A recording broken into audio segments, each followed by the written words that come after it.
Bismillahirrahmanirrahim. Assalamualaikum warahmatullahi wabarakatuh. Alhamdulillahi rabbil alamin wa bihi nasta'in ala umurid dunya waddin. Wassalatu wassalamu ala asyrafil anbiya'i wal mursalin wa ala alihi wa sahbihi ajma'in. Syukur kita pada Allah Subhanahu wa taala dengan memperbanyak ucapan alhamdulillah, melaksanakan perintahnya, menjauhi larangannya, bukan karena Allah mengharapkan dari kita, tapi agar Allah melimpahkan rezeki, anugerah, karunia lebih banyak lagi kepada kita. La in syakartum la azidannakum. Shalawat dan salam kita sampaikan kepada Nabi Muhammad sallallahu alaihi wasallam. Allahumma sholli wa sallim wa barik alaih. Uswatun kita, teladan kita bagaimana berinteraksi kepada anak-anak, terutama kepada anak kandung kita. Bagaimana Nabi Muhammad sallallahu alaihi wasallam sangat mencintai anak laki-laki, tetapi sayang Ibrahim anak Nabi Muhammad wafat di usianya yang sangat belia. Tapi walaupun demikian, anak bagi Nabi Muhammad sama ada dia laki-laki, sama ada dia perempuan. Nabi Muhammad adalah teladan terbaik bagaimana mendidik anak-anaknya yang hampir rata-rata hidup tumbuh sampai dewasa semuanya perempuan. Ada Fatimah, ada Zainab, dan ada Ruqayyah. Terima kasih kepada bapak-bapak, ibu-ibu, orang-orang tua kami yang telah hadir pada hari ini.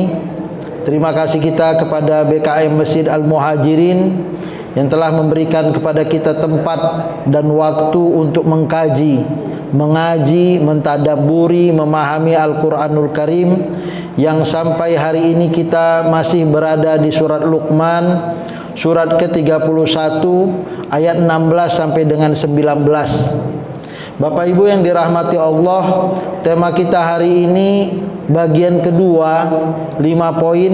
Dari sebelumnya bagian pertama 3 poin, nasihat Luqman kepada anaknya. Ini bagian dari nasihat kita kepada anak kita, atau bagian nasihat ayah emak kita kepada kita yang berstatus anak, atau ini juga nasihat kepada siapapun, sama ada dia ayah, sama ada dia anak. Ini pesan universal yang disampaikan Allah melalui lisan Luqman yang sangat bijaksana dengan gelarnya Al-Hakim. Kesimpulan lanjutan dari 3 yang sudah dibahas pada bagian pertama, maka nasihat Luqman kepada anaknya, poin 4 adalah berbahagia bersama Allah. Ketika Allah kita yakini Tuhan yang maha mengetahui, maka sebenarnya pantauan Allah itu, pengawasan Allah itu membuat hidup kita bahagia. Bagaikan anak baik, good man, anak baik yang ayah emaknya memantau dia, tentu saja hidupnya nyaman. Di samping karena memang dia orang baik, ayah emaknya baik, dan mereka bersama-sama dalam kebaikan. Kalau orangnya bahagia, dia bisa menebarkan bahagia. Kalau orang itu tak bahagia, agak susah dia bisa menebarkan kebahagiaan bagi orang lain.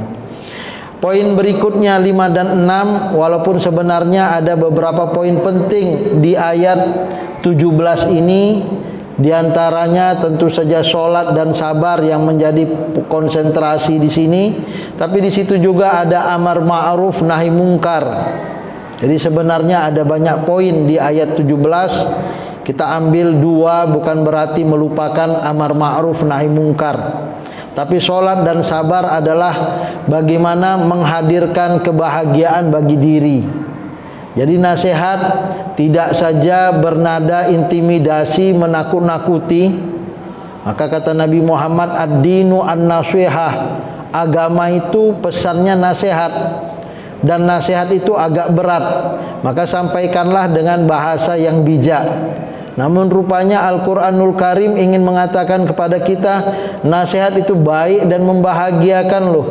Karena bahagia sesungguhnya ketika kita dekat dengan Allah dan ketika kita dapat berinteraksi manusia bersama kepada manusia dengan segala keunikannya, di mana di sana diperlukan kesabaran. Kemudian ketujuh dan kedelapan tentu saja tidak sombong. Wala tusair khaddaka linnas.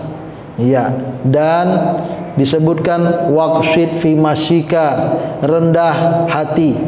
Untuk lebih jelasnya bagaimana 5 pesan dari surat Luqman lanjutan, mari sama-sama kita membaca ayat 16 sampai dengan 19. Kita mulakan dari ta'awuz. A'udzu billahi minasyaitonir rajim. Bismillahirrahmanirrahim.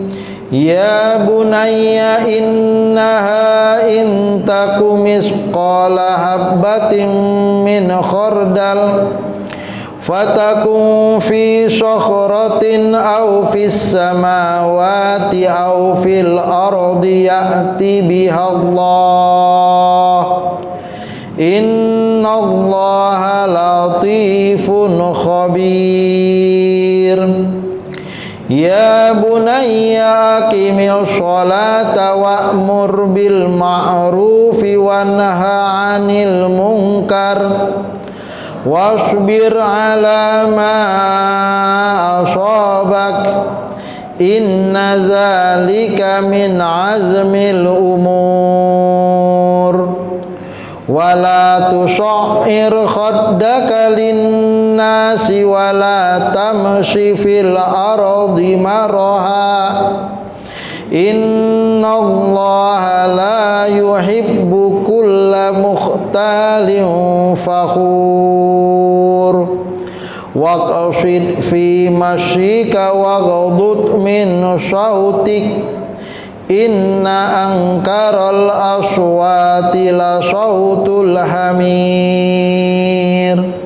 Shadaqallahul azim. Pada pertemuan yang lalu sedikit kita merujuk ke belakang. 8 nasihat bagian pertama itu dimulakan dengan pandai-pandailah bersyukur. Walaqad ataina Luqmanal hikmata anishkur lillah. Artinya orang yang arif dan bijaksana itu pandai bersyukur, pandai berterima kasih, bersyukur kepada Allah, berterima kasih kepada manusia. Kalau dia bersyukur, maka sesungguhnya kesyukuran dia itu kembali kepada dirinya sendiri. Kemudian pada ayat berikutnya, la tusyrik billah. Pesan yang kedua, wa iz qala Luqmanu libnihi wa huwa ya'izuhu ya bunayya la tusyrik billah. Jangan melakukan tindakan kemusyrikan. Lampu merah ini, warning keras, bukan lagi kuning tapi sudah merah. Ini do not-nya lah ya. Jadi nasihat itu pasti ada dan ada do dan do not-nya. Ada kerjakan dan jangan kerjakan. Kerjakan syukur, jangan kerjakan musyrik. Karena kemusyrikan ini tak layak dilakukan oleh makhluk kepada Khaliqnya. Dan yang ketiga pada pertemuan yang lalu, berbakti kepada Allah dan berbakti kepada ayah emak. Ini merupakan pesan universal dari wujud syukur kita. Syukur kepada Allah dengan mengabdi beribadah kepada Allah. Syukur kepada ayah emak dengan menghormati ayah emak, terutama ketika mereka dalam usia tua. Tapi satu catatan, wala tuti'huma wa shahibhuma fid dunya ma'rufa. Kalau ayah emak mengajak kita untuk musyrik, untuk kafir, jangan ikut. Tetapi etika pergaulan bukan berarti kita putus hubungan dengan ayah emak yang kafir ataupun yang musyrik. Tetap sil ummak. Kata Nabi Muhammad kepada anak Abu Bakar As-Siddiq yang ibunya masih berstatus musyrikah, bagaimana saya berinteraksi kepada emak saya wahai Nabi Muhammad? Buat hubungan yang baik, wa sahibhuma fid dunya ma'rufa. Kalau misalnya ada makanan paling enak kesukaan dari emak kita yang berstatus musyrikah atau bapak kita yang musyrik, kasihkan. Karena kebaikan itu tetap saja pahalanya kepada anak yang pandai berbakti kepada ayah emak walaupun ayah emak masih berstatus musyrik. Lanjutan, ya bunayya, wahai anakku. Jadi ya beni itu juga anak, tapi ya bunayya itu anak juga. Apa bedanya? Bunayya gitu ya, agak sedikit mendayung dia. Berarti ini adalah panggilan kasih. Kita sayang dengan anak kita. Luqman sayang dengan anaknya. Nabi Muhammad pernah sholat, Hasan Husain ganggu cucunya, naik-naik ke atas badan Nabi Muhammad. Makmum di belakang malah ribet. Kemudian agak melarang tapi segan, Nabi gitu loh dengan cucunya. Tapi dibilang terlihat Nabi lah. Apa kata orang ini, wahai Nabi, masa Nabi sholat ada anak-anak ganggu? Kata Nabi Muhammad, kenapa rupanya? Saya Nabi punya anak 10, gak pernah saya sayangi. Nabi punya cucu, kok sayang kali? Maka kata Nabi Muhammad, man la yarham la yurham. Barang siapa yang tak bisa mengasihi anak-anaknya tidak akan mendapatkan kasih sayang dari Allah Subhanahu wa taala. Irhamu man fil ardi yarhamukum man fis sama. Dilanjutkan oleh Nabi Muhammad, berkasih sayanglah kepada hamba Allah di bumi ini, engkau akan mendapatkan kasih sayang dari Allah dan para malaikat. Yarhamukum man fis sama, atau makhluk langit. Mereka mendoakan. Inilah dia panggilan kasih. Ya bunayya, innaha intaku misqala habbatin min khardal fatakum fi sokhratin aw fis samawati aw fil ardi ya'ti bihallah. Wahai anakku, sungguh jika ada sesuatu perbuatan seberat biji sawi, sangat amat ringan, berada di dalam batu atau di langit yang tinggi sana atau di bumi yang dalam itu, niscaya Allah akan memberikan balasannya. Allah tidak menyebutkan perbuatan baik ataupun perbuatan buruk. Kalau baik Allah akan balas, kalau buruk Allah akan balas. Wa may ya'mal mithqala dzarratin khairan yarah, yang baik akan terlihat. Wa may ya'mal mithqala dzarratin syarran yarah, yang buruk pun akan terlihat. Terlihat yarah, yang buruk terlihat, tetapi enggak harus dibalas Allah. Inilah sayangnya Allah kepada kita. Allah akan membuka aib kita, catatan amal kita. Nih Ustaz Jainal, gimana kamu dengan segala plus minusnya? Banyak loh minusmu. Kau sudah tahu gimana posisimu, sebenarnya masuk neraka. Ku maafkan. Nah, inilah dia enaknya bertuhan Allah Subhanahu wa taala, menjadi mukmin muslim. Masih ada ampunan Allah. Allah enggak lipat gandakan dosa kita. Tetapi ini amalmu segini. Kau lihat itu. Ku upgrade sampai triliunan kali lipat agar kau dapat masuk surga. Kita sudah lihat. Tetapi Allah enggak hitung berdasarkan amal kita. Tapi Allah tunjukkan data realnya dan bagaimana Allah upgrade itu. Allah manipulasi, dan itu hak Allah, karena Allah bisa memberi syafaat, bisa memberi rahmatnya. Maka Nabi Muhammad SAW bersabda, masuk surga lebih dominan faktor rahmat Allah daripada modal amal kita. Malu kita masuk surga. Maka terkadang kok diseret orang masuk surga itu. Wasiqal ladzina taqaw rabbahum ilal jannati zumara. Sebagaimana orang kafir diseret masuk neraka, orang beriman juga digiring. Kenapa? Terkejut-kejut badan kita.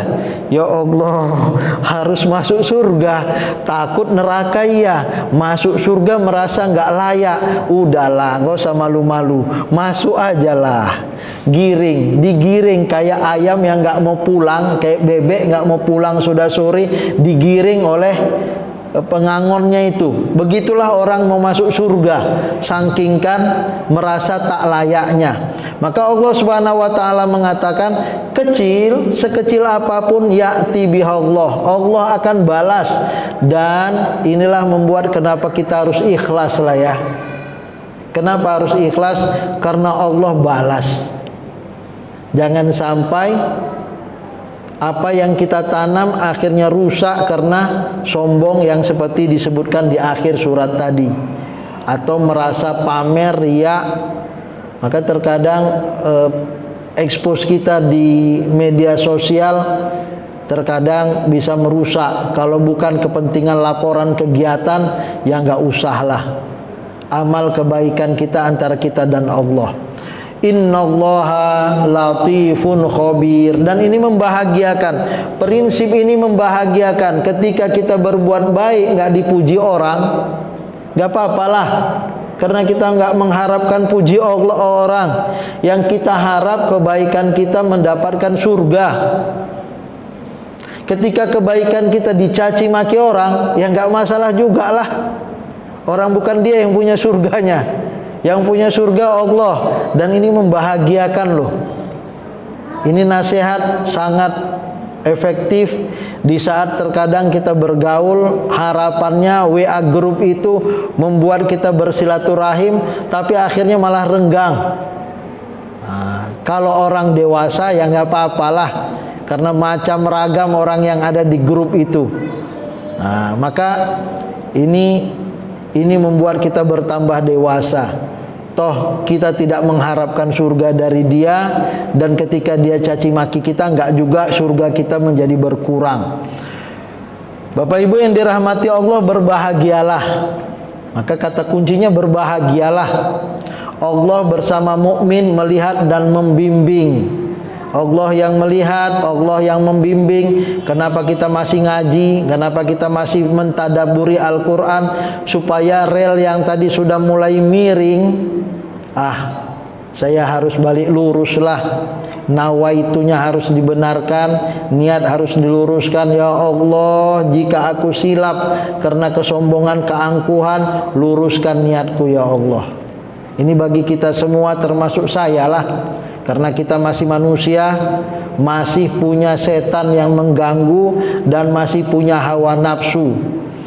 Maka kesimpulan keempat, berbahagialah bersama Allah, menyertakan Allah dalam setiap langkah. Hiduplah dengan berbahagia, dengan menyertakan Allah dalam setiap langkah, insya Allah berkah.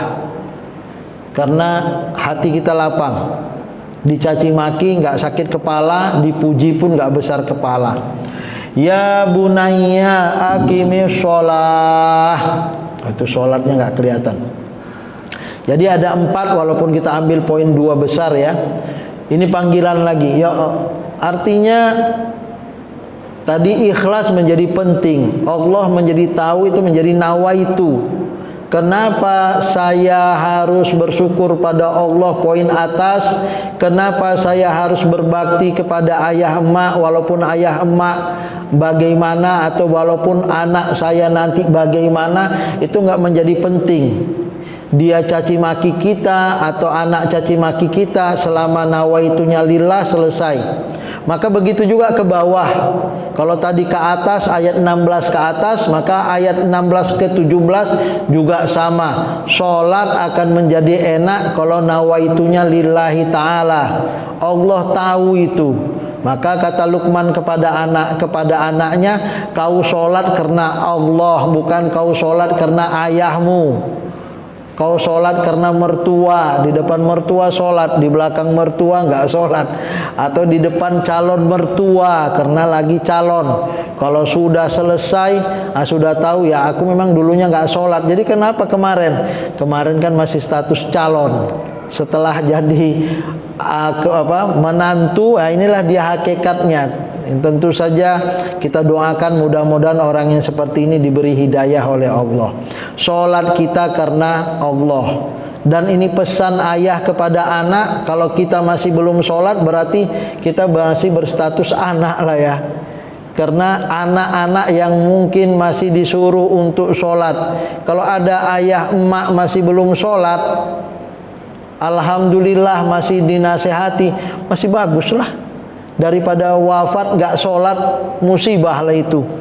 Maka ini juga pesan kita kepada saudara-saudara kita, mungkin ada ipar atau ada adik kandung, kakak kandung masih belum sholat, kita katakan kapan lagi lah sholat.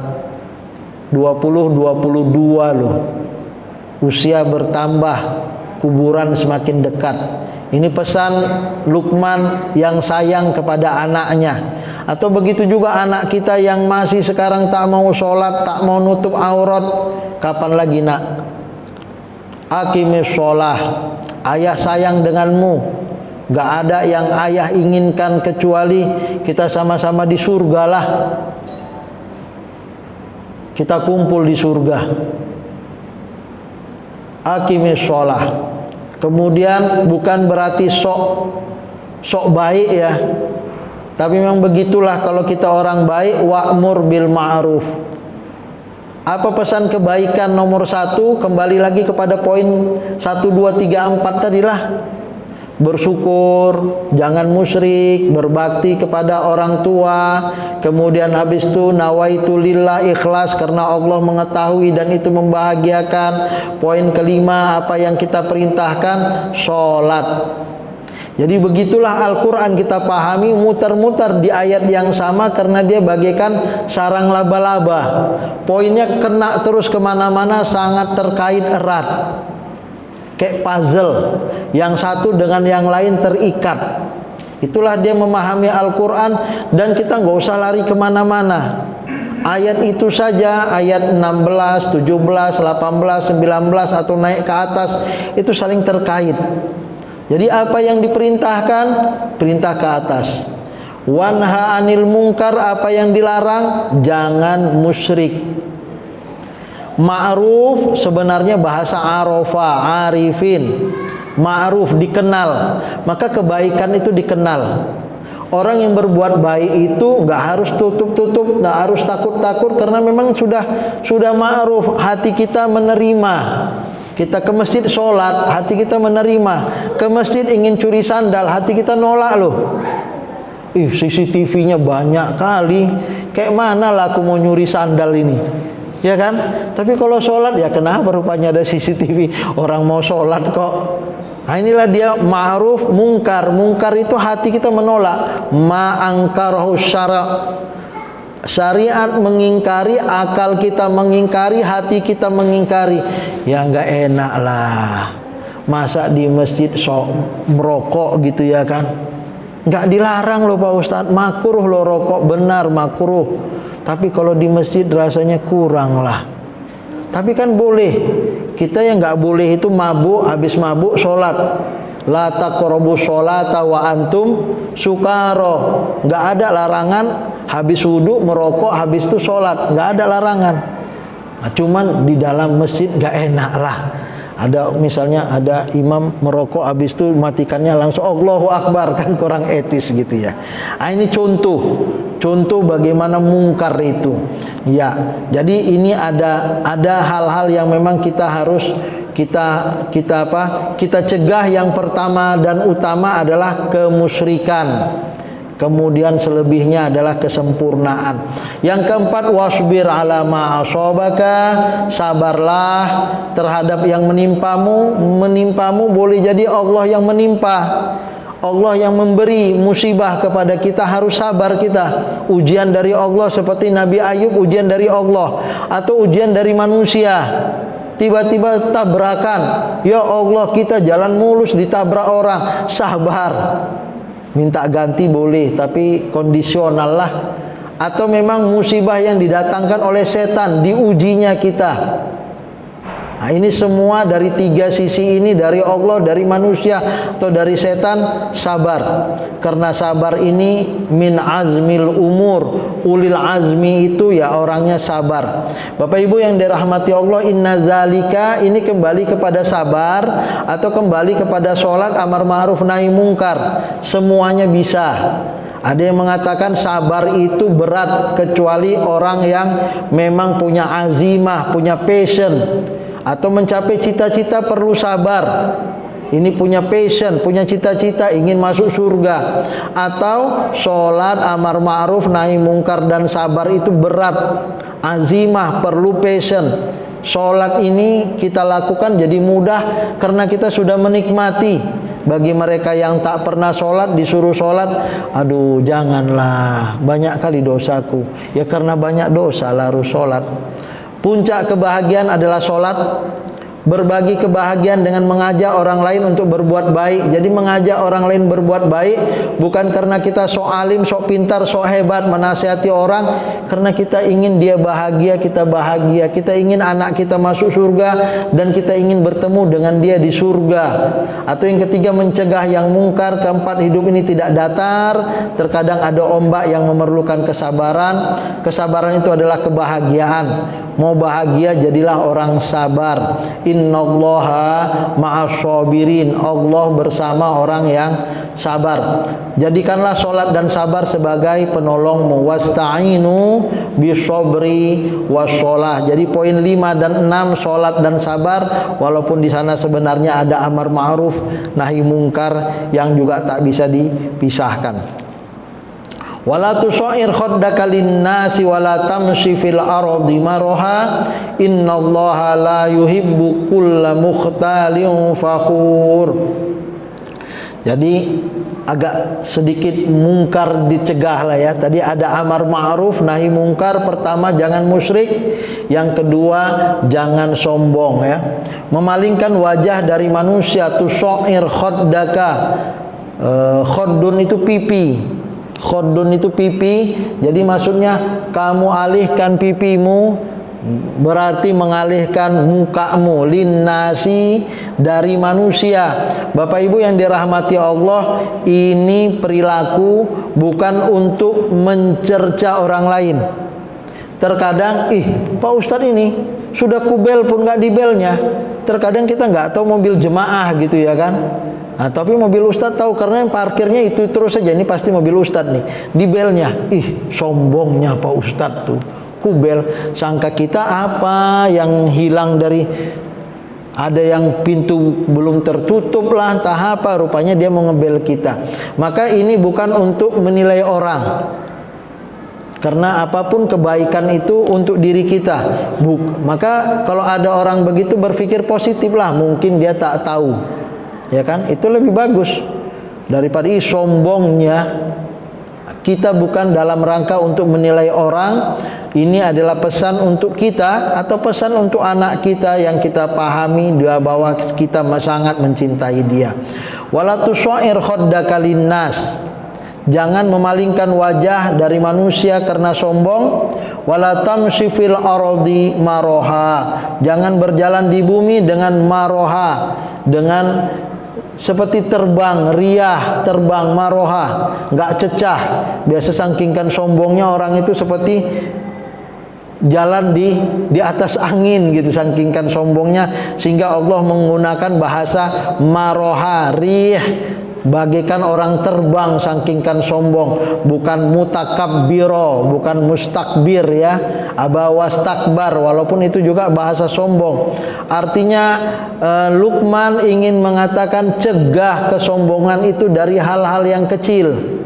Walaupun mengalihkan pipi ataupun jalan agak sedikit terbang, bukan jalan jinjit. Ini adalah bahasa kiasan. Innallaha la yuhibbu kulla mukhtalin fakhur. Sungguh Allah tidak menyukai orang yang sombong dan membanggakan diri. fakhurun bikum.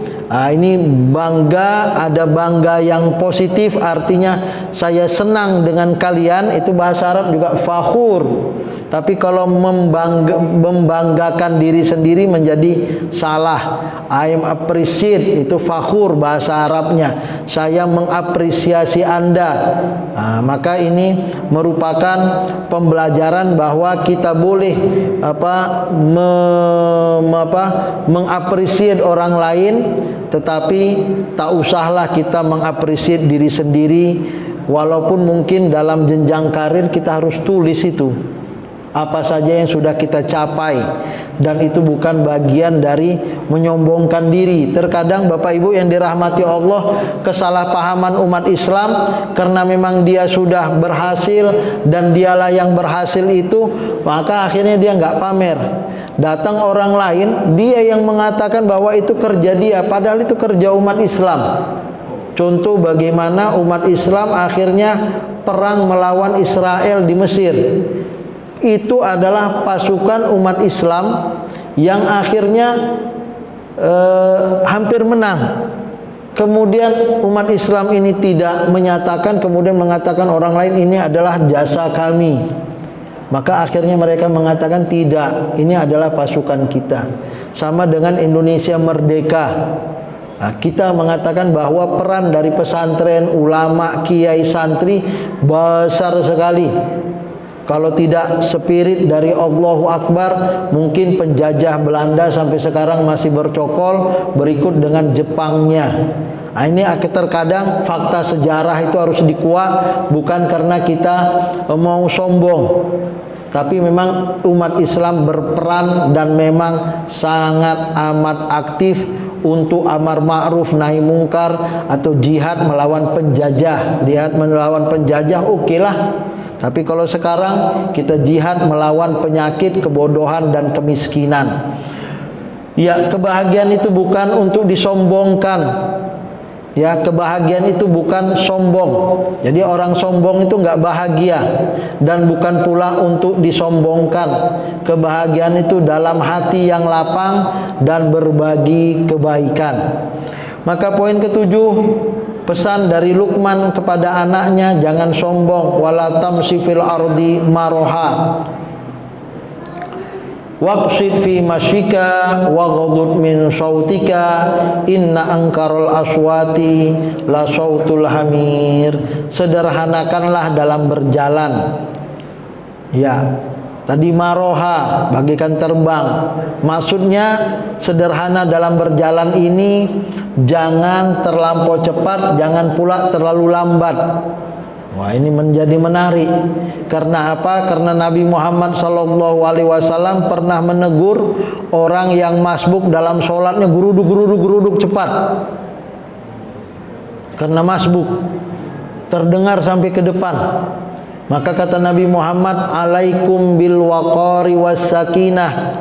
Kalau masuk masjid, waqar, normal seperti inilah ya, tidak terlalu cepat, tidak terlalu lambat, wasakinah, dengan penuh kedamaian, jangan tergesa-gesa.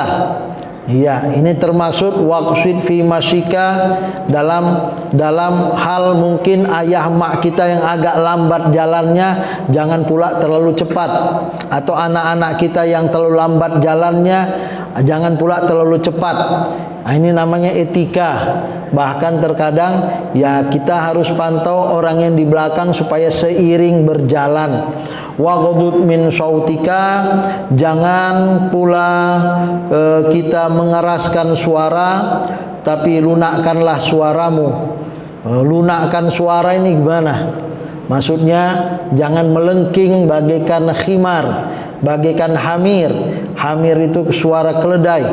Alhamdulillah di sini nggak pernah ada keledai ya. Kalau di Mesir banyak. Wah, memang suaranya itu tidak enak.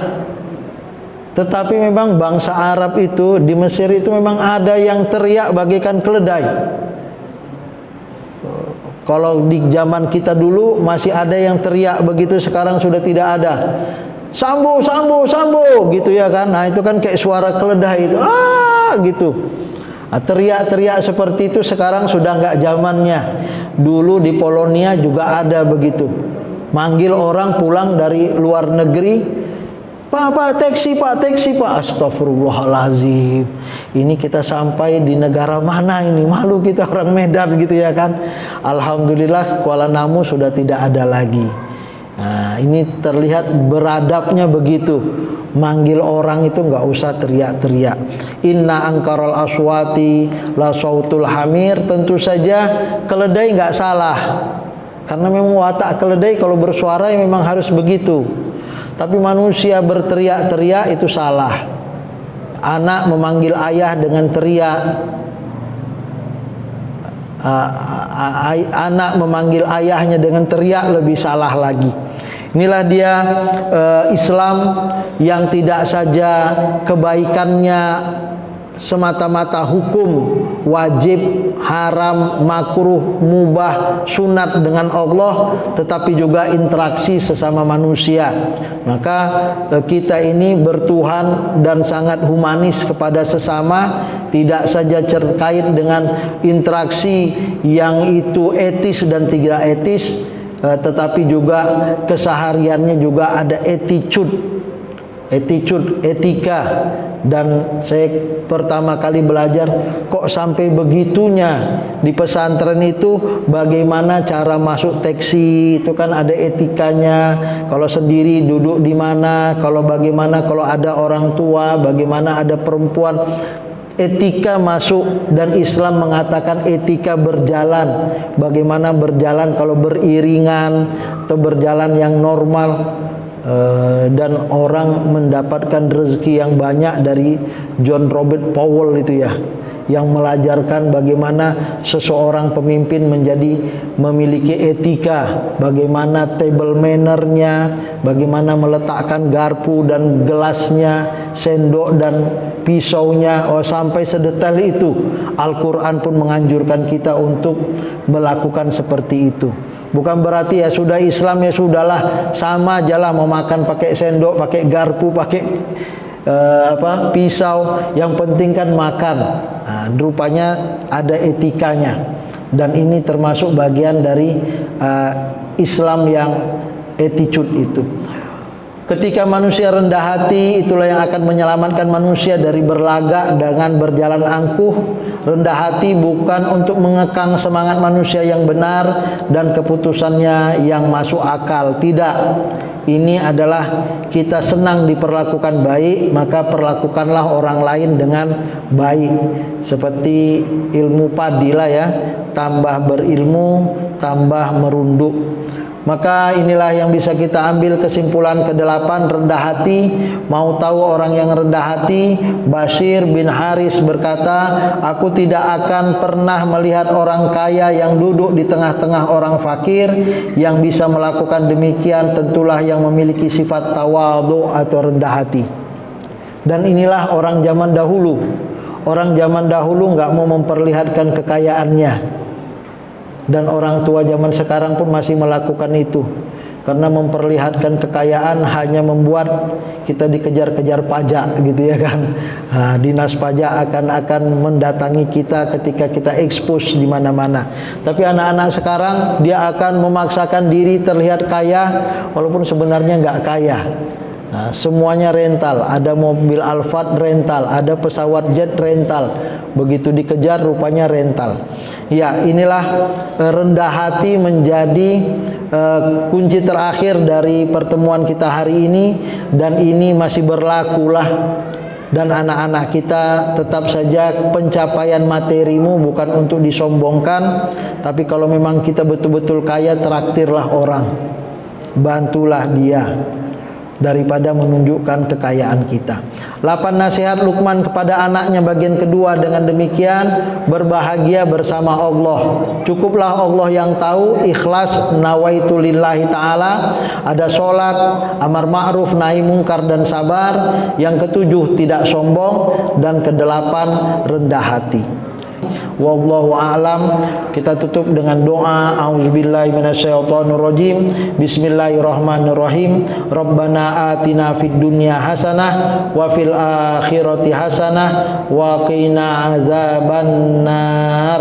Subhana rabbika rabbil izzati amma yasifun wa salamun alal mursalin walhamdulillahi rabbil alamin. Taqabbalallahu minkum minna wa minkum taqabbal ya karim. Terima kasih, mohon maaf. Wassalamualaikum warahmatullahi wabarakatuh.